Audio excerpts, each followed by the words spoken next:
I also think about the rest of the organization, and I think the board has an obligation to think about the rest of the organization without getting outside of our lane.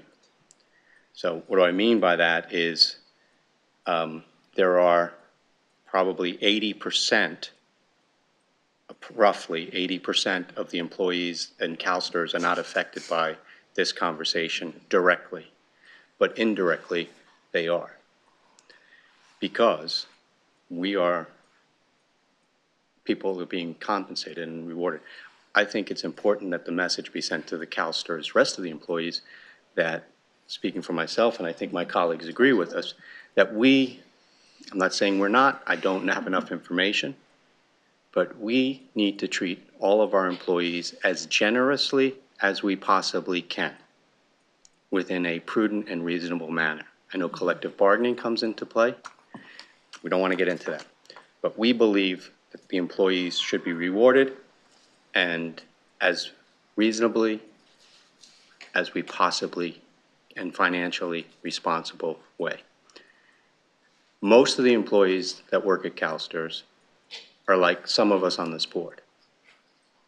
We know what it's like to deal with increased rent or mortgage payments or car payments, to think about our kids' college education, health care, food. They're middle-class people who are trying to make ends meet in many instances. And we talk about investing in human capital as being the most valuable capital when we talk with corporations all across the globe. I'm not saying we don't, because I do believe we do. I just want to make sure that the employees at CalSTRS know that this member of the board, and I know my colleagues on the board feel the same way, that we value them as much as we value our CEO or CIO. They play an integral role in our success. And we believe in investing in human capital. So I think our message needs to be, whatever we do today, we're not forgetting about the other employees that make the trains run on time. So It's the entire village. I think I'll work with Melissa a little offline to better understand what's happening inside with the remaining members of our team. And we do have a education set on our work plan. We have some education along those lines as well.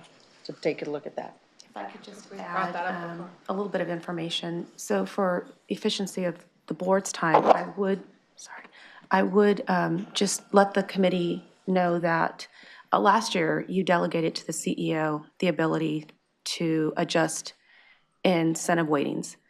So perhaps there's an opportunity, if there's any action taken today relative to one of the alternatives, that the CEO, except for the CEO and CIO positions, could work with the consultants and staff on proposing or putting together what that structure would look like.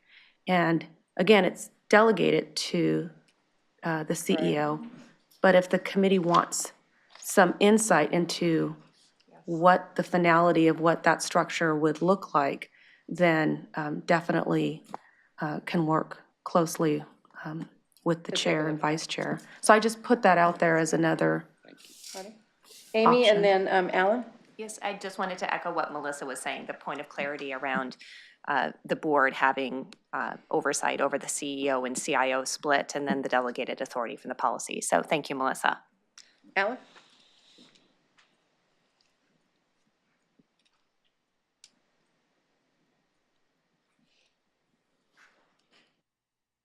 I don't get to do this too often. I can't help myself. But I think it's really important to make a point as your investment consultant, not a comp consultant. And the consultants pointed out to the difference between the $30 million you pay to the $1.8 billion. You don't know that you're going to get that same level of performance out of the $30 million bucket as you did from the $1.8 billion. There's a reason some of those people are making ridiculous amounts of money. And you just shouldn't assume automatically that a cost savings will in fact be a benefit to the investment portfolio. Because if in fact one of those people makes a mistake, number one, just politically, sometimes it's hard to terminate employees in the public sector. But that's the front page of the Sacramento Bee and the LA Times for a year. And I just think it's important to keep in mind, these are very sensitive positions. They're going to be involved in public transactions. And if you're going to compete in that world, you really do need people who could be working at these other institutions. And it's just really important to keep that in mind as you go through this process. Super, thank you. All righty. So can we close the loop on Harry's request? Is that an information request? And that, Melissa, you'll get back, when would we hear back from you about the CEO? Go ahead and mention, Oh, okay. well, if we're going to make it formal, then we Well, I need to have just- it on. Yeah, okay. So formal, I just want to close the loop on Harry's request. That we're taking that as a formal information request to hear back from you, Melissa, I guess, at some point this fall, or I don't know when we would get that information back on the delegation on looking at the rest of the staff in the Well, building and. So So just for let's get committee consensus if that's where we want to go. Well, So can you clarify and then we can? Yeah, I'll just clarify. I think the opportunity is to, behind the scenes from now before July 1st, that we would work with the CEO and the comp consultants to put some structure in place, recommendations. Yeah.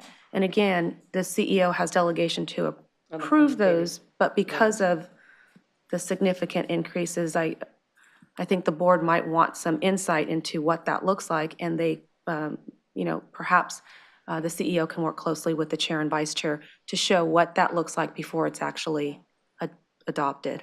Okay.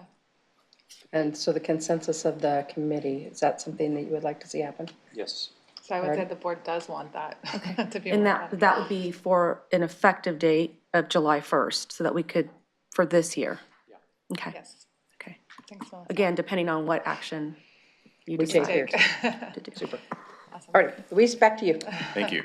So just trying to wrap this up in terms of timing, et cetera. But so we've walked through kind of all the rationale, and then here are the detailed recommendations. So first one we've frankly already talked about quite a bit this morning. It's part of the upcoming board work plan, but to review the compensation policy, just a reminder, the compensation policy includes the peer group, and then kind of tied into the incentive plan discussion, but even more broadly to review the compensation programs at the same time to just make sure that they still reflect what is intended in the compensation policy and reflects the strategy at the time. Point number two, recommendation number two, as you can see, there really aren't, the majority of the recommended changes is all performance related in terms of incentives. So we are recommending and support McLaughlин's work and recommendations around the general counsel and APMs. I won't go through that in detail, but you can see those proposed changes. And then lastly, which is the one that probably requires a bit more discussion, which we'll go through in a second, is really how do you close that performance gap around the performance pay, I should say. And we have outlined what our recommendation would be, which is to fill the gap immediately, but through 100% through performance pay. It's our view, again, we're always not just looking to make sure that we help you in terms of following your policy, allowing you to make sure that you can attract and retrain good talent. We're always very sensitive in terms of kind of the public or the PR side of what you need to live through as directors. And in our experience, regardless if it's public sector or not, it's easier to understand somebody's significant component of pay where they're not just getting $1 or whatever the amount of money is for showing up to work. They really need to show that there's some kind of link to value generation. Before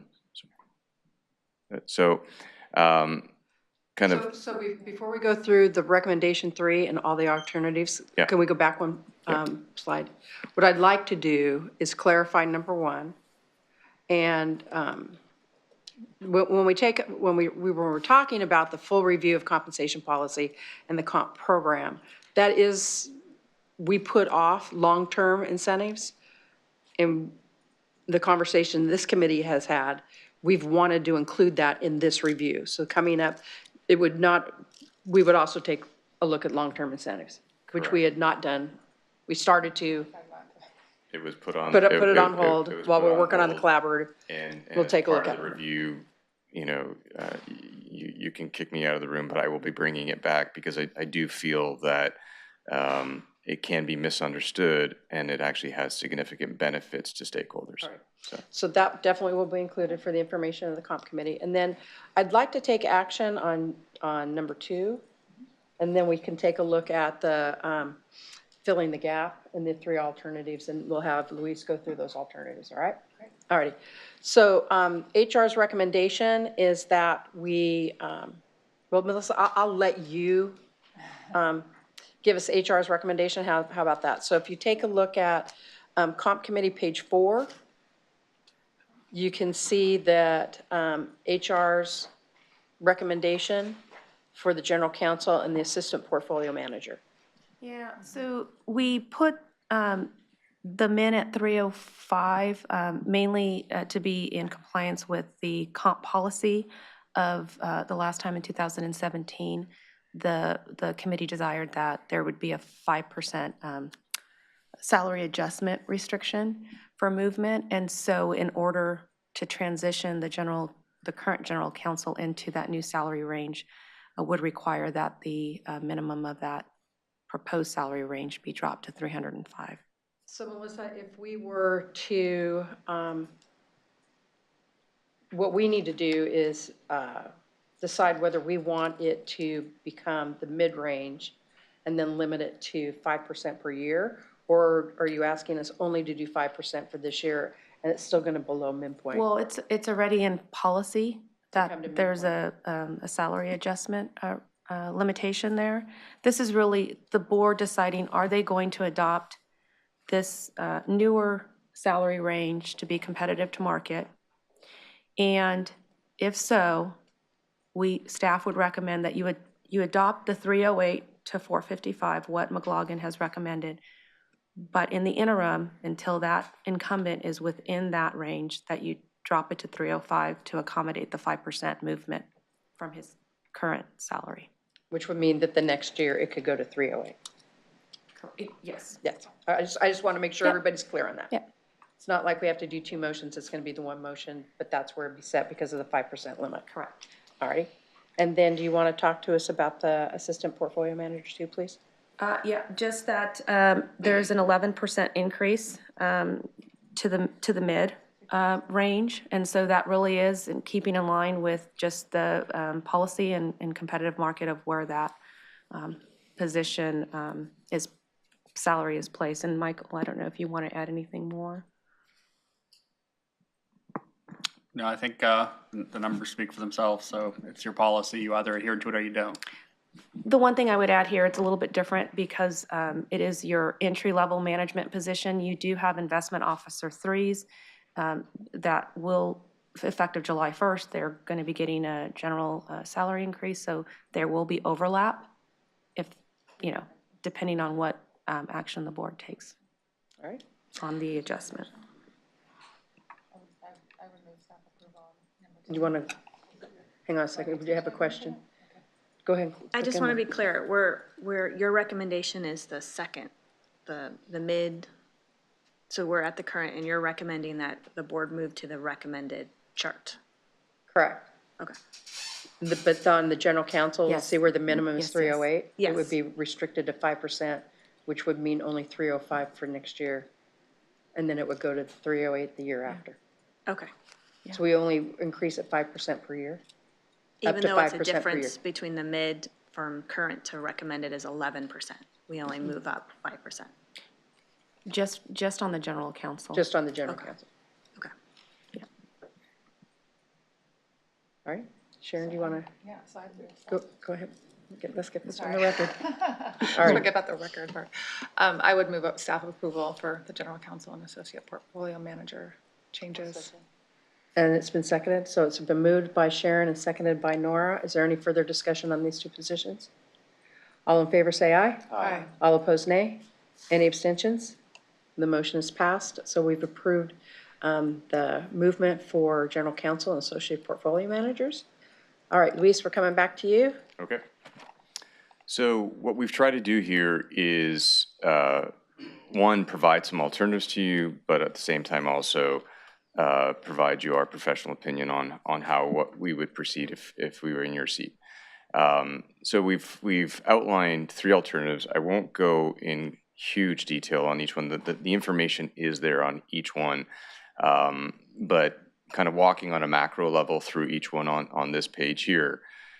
You have the option of an alternative of filling the pay gap immediately. And again, just to frame this, the gap really is at around performance pay on the incentive side. So, they have to actually attain specific objectives to get that, and this is not an immediate check. There would be at least a 1-year delay on receiving that if they hit the objectives and if they remained employed at CalSTRS at the time of payment. So alternative 1, you could fill the gap immediately through a mix of increased salaries and incentives. We suggest that you not go with this alternative, in part because on the increase of salaries, 2 things ends up happening. 1, you actually then start to go over your compensation policy on the targeted level of salaries, which we feel has kind of a negative implication from a PR perspective in terms of paying higher salaries versus performance pay. And that's really the second point is the PR aspect. So for those 2 reasons, the pushing you above your target on comp policy and also the PR side of the performance incentive, we would recommend against alternative number 1. In terms of alternative number 2, you could take the plan to say, okay, we are going to close the gap on the performance side. We are going to do it strictly through performance incentives, not salary, which keeps us within our comp policy. But we're going to take 2 years to do it. I don't see any benefit of doing that, kind of scattering it. It is an option, but keep in mind that kind of delaying it by spreading it and delaying it over a 2-year period, you're actually delaying it over a 3 to 4 year period because of the delay in payment and the fact that the levels that kind of we're talking about really have not been caught up in the last prior reviews against comp policy. So it's really almost a 10-year gap. So we are recommending that you fill the gap immediately, strictly through performance incentives. That will do the following. It will bring you in line with your board-approved compensation policy, point 1. It will alleviate any concerns of potential retention issues. It will alleviate any potential concerns around attraction tools and issues.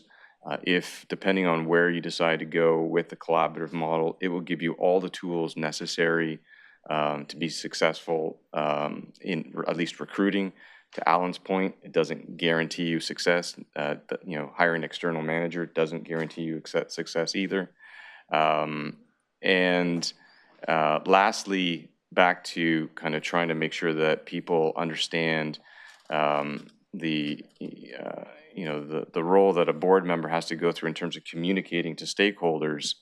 At the end of the day, it's our view that you can look at all stakeholders in the eye and say, we're paying within the approved compensation policy, which is not an egregious policy. We are staying within the competitive realm to our peers, even one specific peer down the street. And it allows us to make sure that the plan is stable in terms of kind of your true one key asset, which, as Harry mentioned, is your human capital.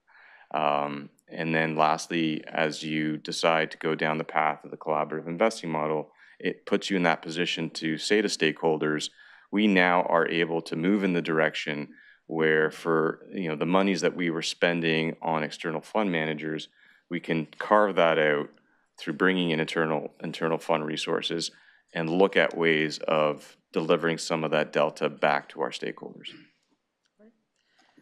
Harry? Thanks for the report. Thanks for the presentation. I really appreciate having the three alternatives, three choices.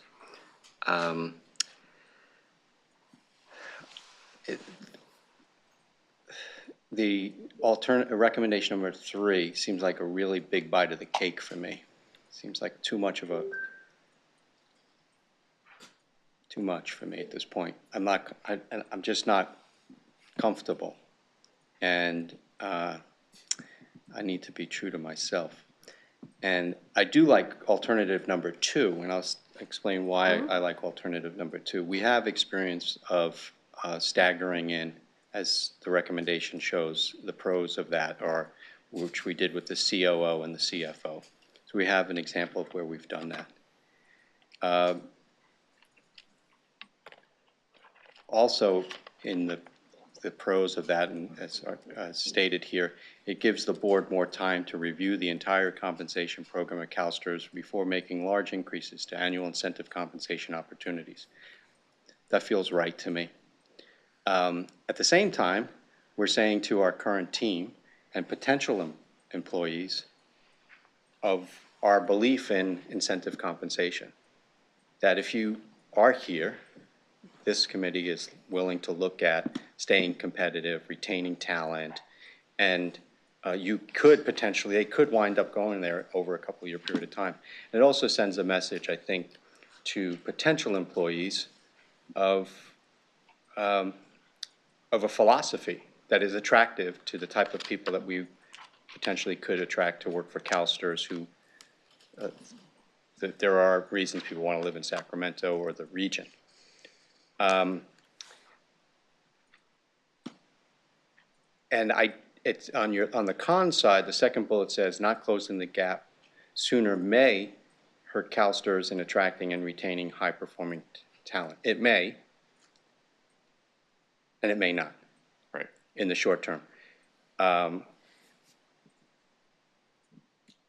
So, and if I was to look at data in terms of the risks of losing talent and the attraction of working at CalSTRS, if I were to look at that hard data, it gives me more comfort that we may not really, we may not. So it's for those reasons, primarily, that it will give us the opportunity to review the entire compensation program.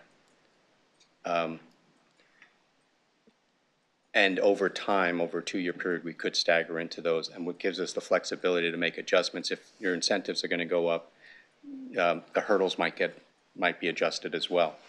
And it also gives the full board that has changed and new members on it to also buy into this philosophy and get grounded in what this committee is adopting.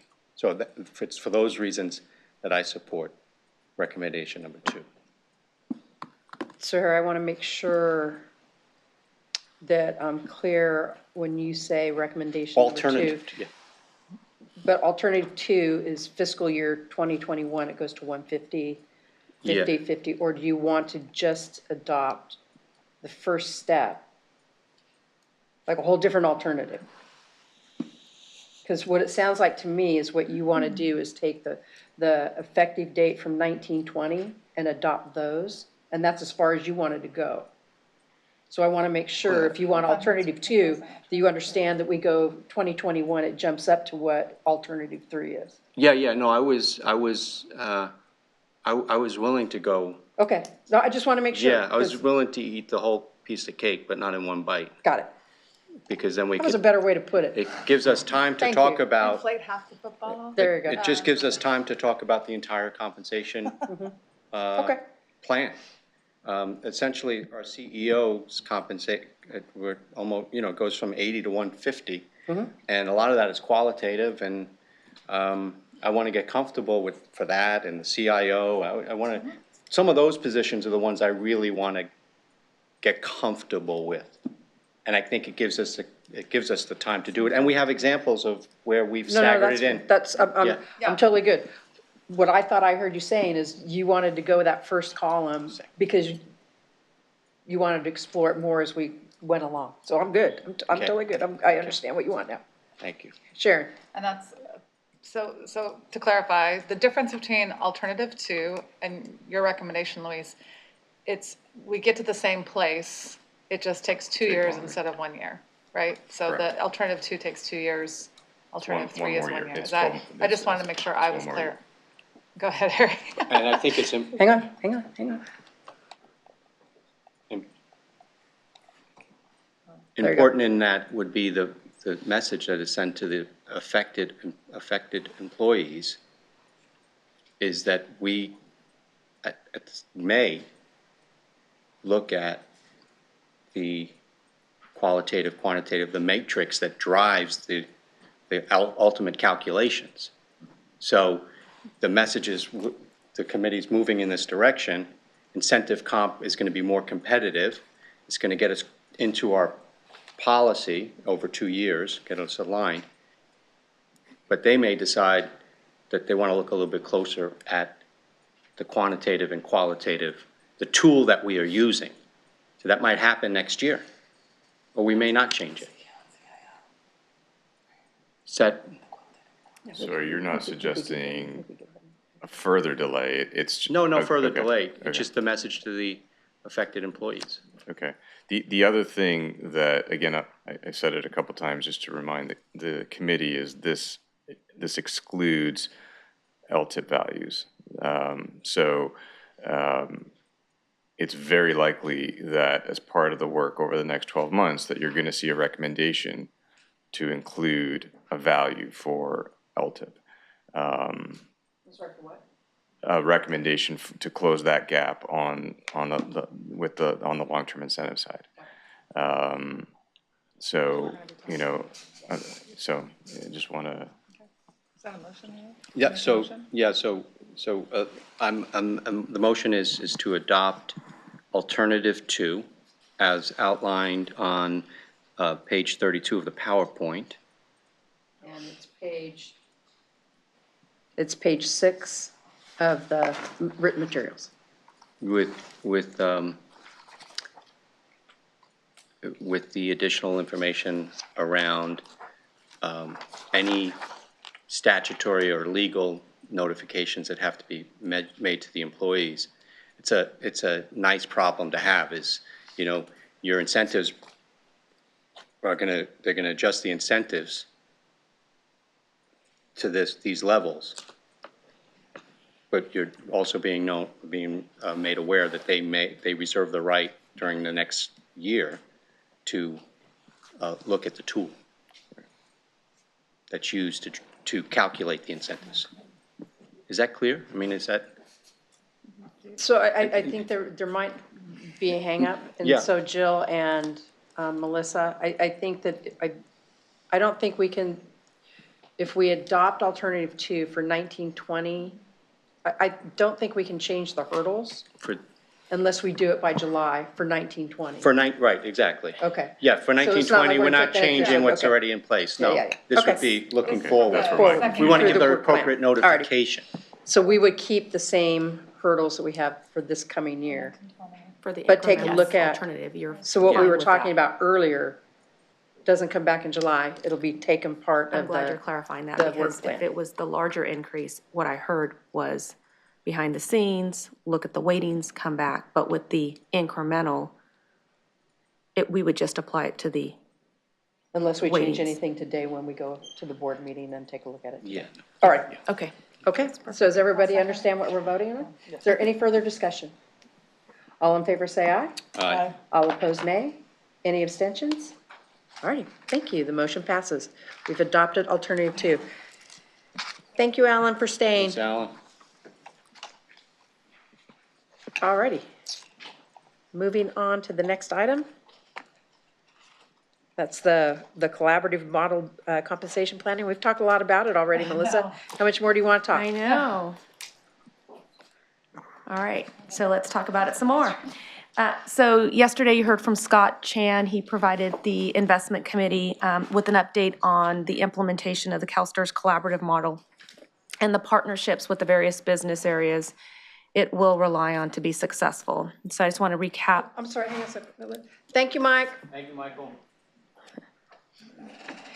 I just want to recap those business areas as human resources, procurement, travel, as well as technology, legal, communications, and financial services.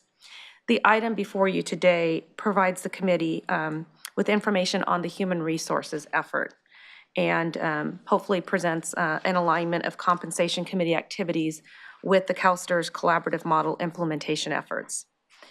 So as background for the newer member here today, back in 2017-18 work plan for the compensation committee, they had an effort to review at a kind of a comprehensive review of the compensation program. At the same time, the investment committee was embarking on their collaborative model effort. And so the two did seem to clash. And so in November of 2017, the compensation committee decided that they would pause until the completion of that project was completed. And then obviously we would then embark on the compensation piece of it. Well, now that they've completed their project, the next step is to move forward here in the compensation with assessing the compensation components of our policy and procedures. So the committee is being provided with an overview of the HR activities that will support this effort. Attachment 1 is an infographic of the classification and compensation planning with some key activities and the duration of those activities and targeted milestones we would like to achieve. Also, on Comp 10, there's a different way that the activities being showed, and then, of course, the responsibility for those particular activities, because some of them will be at your feet at the Compensation Committee with Luis Navas, your primary compensation strategist, and then others will be behind the scenes with myself and my team working very closely with investment management to further streamline the recruitment process. So I just want to go over, not take too much time, but just highlight some of those activities for the committee. We have proposed here July 1st through September 30th. So this is on the human resource staff stream. Human Resources is going to work very closely with the investment management team, so Chris, Scott, and Deborah, to assess the current investment management classifications. You heard from Alan, you heard yesterday from Scott, the specialized skills and qualifications that will be needed to support the collaborative model. And so that will really be an opportunity for us to take a look at those class specs and refresh them. We know they need refreshing. They're older class specs. They have older investment classification titles going back to investment principal officer. So it's an opportunity to refresh, but also to insert skills, knowledge, and tasks that we want that talent in the investment group to have to support the model. In July of 2019, we're going to, in a little bit here, talk about the compensation work plan and your comprehensive compensation review effort that you will begin. Again, Luis will be supporting you through that effort. What human resources staff will do once we've reviewed the class specs and determine if there's gaps, we will return to the committee if the gaps realize that perhaps there is another investment classification that is needed to be established. We'll come to the committee to request salary range for any new position. So you'll see in November we have that targeted to return to set salary ranges for newer positions. Human Resources, again, behind the scenes, we will work and partner with the State of California Human Resources Office and submit the formal package to them. And then at the same time, the Compensation Committee will still be driving toward assessing the compensation program. Luis is going to come back in November and provide a report with recommendations to the committee, and that's going to be based really on discussions that he's going to be having with the board members and feedback that you provide at your meetings. All driving toward really the goal of July 2020, having a compensation structure in place that would be effective at that time. And then also, if there's any newer investment classifications, we would also establish the salary range and then be able to move forward to recruit for the talent that's needed. And again, I can't stress enough, behind the scenes, Human Resources, we already have a great partnership with Scott and Deborah and their team, looking at our recruitment processes. The merit system is baked into the state constitution, so some of the regulations and compliance pieces, they are challenging, and so where we can work and have some flexibility, we will definitely look for those opportunities. But we are already working very closely with Scott and his team, and so I'm all on board for more efficiencies, and so that's all I have for the human resources focus for supporting the collaborative business model. A lot of work is going to go into your next work plan year, and really a year might seem like a long time, but this is a lot of stuff that we're going to be packing in that year. So I'll take any questions, and I see Chris and Scott up here if they want to add anything. Let me go to Harry first. And Harry? Lisa, thanks. I think it would be helpful for Joy and I probably to meet at some point with you and Scott, who's going to be overseeing the CalSTRS collaborative model, just because of it's linked directly to the investment committee, right? So if we had some insight into the thinking and the working and the challenges, so we'll just coordinate calendars and we'll make that happen. I think it would be helpful to Joy and myself to have some insights into that and the work that's going on, so that we can have realistic expectations of what's possible and what the challenges are relative to recruiting and hiring the staff that we're going to need to implement the strategy, which is so important to the fund over time. Okay? Sure. Thanks. To Harry's point, I'm wondering if there might be times, I want to be really cognizant, and Brian's not here, so I'll look at Jill. I want to be really cognizant of the comp committee's chair and the investment committee's chair leadership, because I don't want to exclude Joy in that. But there might be times where it's possibly more appropriate for the investment committee chair and the comp committee chair to have those conversations. And if we go a third person down, then we're violating Bagley-Keene. And so as I want to honor Harry's request, but I also want to leave the flexibility to have the comp committee be part of that. And so let's figure out how we can do that. And Jill, if you and Brian can put your heads together, and if we can do it somehow and include Joy in that, but if we can't, then it's got to be at least the investment committee chair and the comp committee chair. We'll do that. I'll talk to Brian. There may be a way to create a special committee. I mean, we know we've done that before for other matters, so I'll have to clarify the details with Brian, though. All right, super. Chris. Thanks. I just want to plant a couple flags for the committee members to be thinking about is, as we implement this, you're going to have some real challenges in front of you. In the last item Luis presented, you are behind the market. And I can tell you from our recruitment discussions already, people are coming in like the person to my right, with higher salaries. So we're having to hire people at the midpoint of the range. And you've got internal staff who are starting at the bottom of the range. So you're going to have that dismark, and we're already starting from behind. So I'm going to have to start hiring people at the minimum, at the midpoint or above the midpoint to bring in people that don't know CalSTRS. In other words, my longevity, our longevity works against us. And we're going to have to recruit these people, as Alan Emkin said, they're going to need investment banking type skills.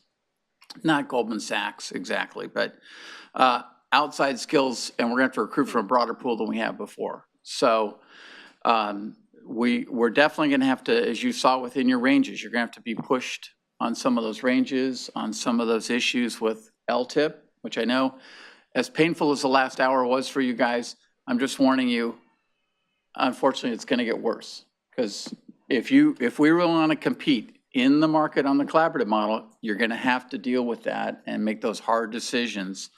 I disagree with Alan in some cases. If internal staff makes a mistake and doesn't perform, yes, I'm sure we'll make headlines. We will also fire ourselves, and you'll move those assets back to partnerships where they started. That's the one nice thing. We're always cost competitive. If it's not working in a net return, we'll get rid of what we're doing. We're only doing the collaborative model because we think it's going to work.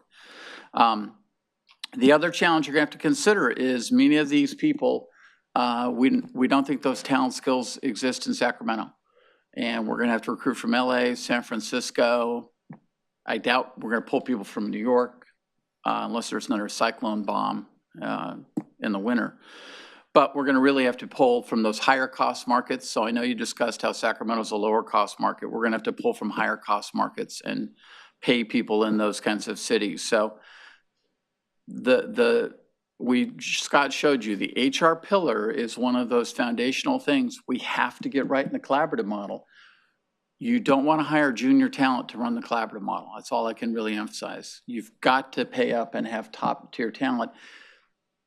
And think about, I'll pick on our real estate area.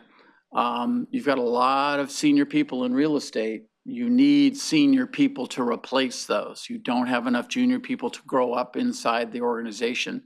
So you're gonna have to step up and hire that talent from other places. And Luis showed you that in some cases you're 200% to 300% behind other peers. So tough questions coming up. You all know that, but I really got to emphasize that. It really is a good link from what you just went through. That's the downside of the collaborative model. Investment committee yesterday, everybody said everybody was smiles. Everybody, Steve McCourt told me everybody was upbeat about it. This is the hard grinding stuff that's not fun. Scott?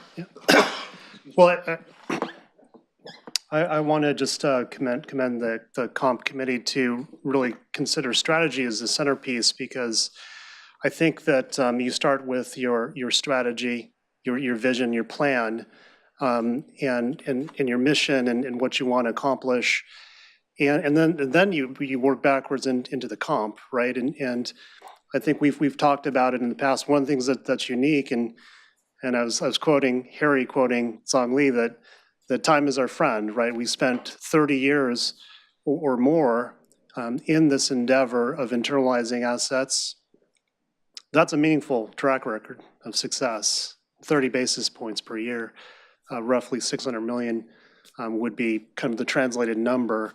And we've gone the extra step of taking those cost numbers and really detailing them out. So as Alan said, we don't know whether we can continue to do that, but I'm looking back at that successful history and the fact that we're trying to do more of the same thing or go a little bit further, progress a little bit further along that spectrum. It gives me comfort to have that experience in terms of, being able to execute going forward. But I commend the committee for thinking about the strategy first, because that's really what is going to dictate the type of individuals you need, the type of skills, and then there are experts such as Luis and others who can tell you, what is the cost of that individual in recruiting them. And cost is just, the compensation is just one aspect. I think obviously a lot of people come here for the mission. We serve a great mission to serve the California teachers. I mean, quite frankly. So, but from that perspective, what we've been collaborating with Melissa and her team is to think of, as we grow as an organization, we are going to have to look at the classifications, one from the perspective of attracting folks to the right position, but also expanding and as Chris was mentioning, being able to provide growth opportunities for folks internally. It's just, if you don't, I mean, you can imagine not expanding but expanding the staff and, nowhere to sort of grow into, particularly as we are successful and continue to accomplish efforts. So I just wanted to make mention of that, but I commend the board for reviewing that, because I think it really starts with the strategy, the mission, the culture, and then we work backwards and say, well, what kind of, and it goes beyond, as some of the comments, it goes beyond the compensation. Obviously, there's a lot of other ways that we're going to try to reinvent recruiting the CalSTRS way. Super, thanks very much. Amy, just a real quick question to you.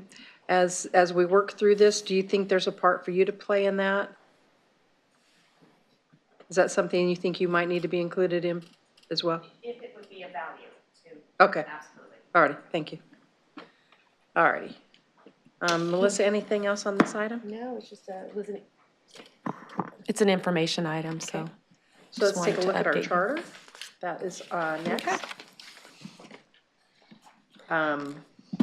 Melissa and I have not had any conversations about changes that need to be made, other than adding 13, correct? Are you on item 6? Yes. Page 16, Yeah. changing the language on 13. Comp 15. So this is an opportunity for the committee to provide feedback and make some updates to your committee charter. The goal of the charter really is to, providing oversight to the compensation program and making sure that the strategy is to recruit and retain that talent that you need to meet the business objectives.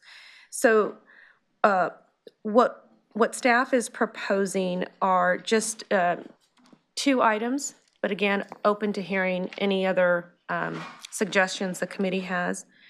Where you have the meeting section in your charter, we're recommending that language be added there so that the committee has the ability to meet off-cycle, especially given the work plan that you're going to be embarking on this year. We have strategically placed, and you'll see the work plan next, those activities that support Luisa's support of the compensation review. However, it may require, meeting in December or meeting in January, because there could be so much information to digest, and making sure that you have the time to do that appropriately. So there's recommended language there for your consideration. And then the next comp 16, number 13, is adding in just the review of the authority that's granted to the CEO relative to delegating some of the compensation components. So it's just adding that to your charter. So I'll take any suggested changes to the charter? Nora? I have a question under the responsibilities.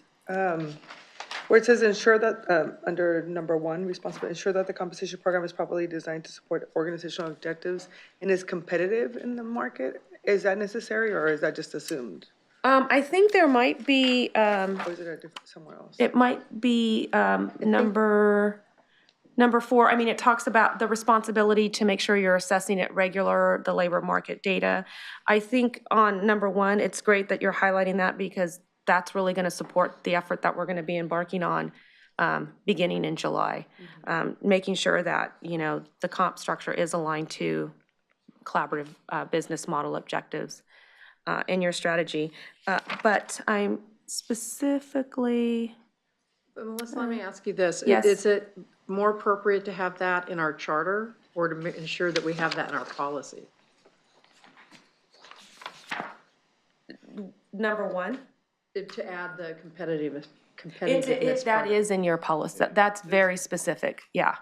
Yeah, the competitive market and what that is. It's a I 50th think it's really percentile. critical we have that in policy. I don't know. Yeah. I think Yeah, what we I have in the don't- I charter don't- ensures that we I'm not get there. completely, I'm just wondering. Yeah. No worries. It is in the policy. Anything else? Nora, did you have any other questions? No, I think I'm. All right.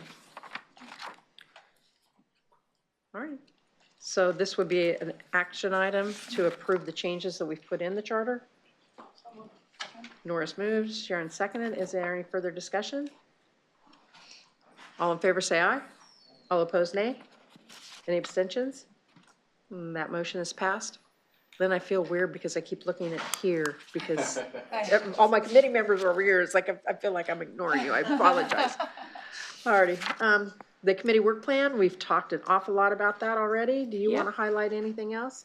No, just your traditional, there's some items that are regular ones that you review. For example, in September of 2019, you have that, what we call the trigger item. So that's relative to if there's any qualifying triggers, investment performance, ethics, or reputational, that's brought before you. We do have on Comp 20, number 7, the compensation education session, some time carved out.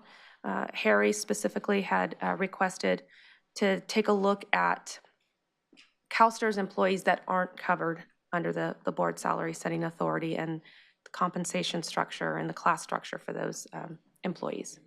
So we can definitely build something there. And we'll the definitely learn committee. about the state's Yep. employment structure. Yeah. More than we'll want to know, but it's good for us. Give us a good base understanding. information, yeah. And that's it. Really, you're going to be busy with this compensation review. It's going to be a lot of work. Super. So. Alrighty, is everyone good with the work plan of how we've delineated it and how we've kind of added to it this morning? Alrighty. So busy. we will be approving those in July. Review of information requests. Trevor, it's just putting the added information into the comp study, correct?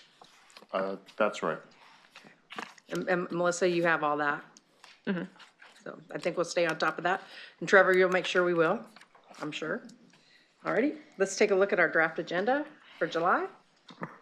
So in July, I feel like a Groundhog Day. Guess what we're going to be doing? In July, we're going to kick off your first session with Luis on assessing your compensation program. Then I'll also provide a report out, any decisions that the CEO has made relative to those items that have been delegated to him. The committee had expressed a desire to get regular updates on what those are, so I will bring that to you in July. Alrighty. And then any other updates to the administrative, number 5, bringing back any investment policy changes that impact compensation. You heard a little bit about the private equity benchmark yesterday, and so that will be coming back to you in July. I'm sorry, we were talking about the next committee okay. meeting. Alrighty, is there anything anybody wants to talk about the draft agenda? All right, seeing none, are there any statements from the public? Seeing none, we will adjourn the comp committee. And Harry, did you happen to talk to Joy back there about when she wants to start audits? That's okay. Okay, yeah. Okay, so we're gonna go, let's take a 5-minute break and then go into the regular board meeting item 4. Because we're going to do it between the meetings, right? Correct. And we got Alrighty, permission sounds good. from our legal- Alrighty. Do you want us to make the public- 5-minute break, and then we will bring the board back together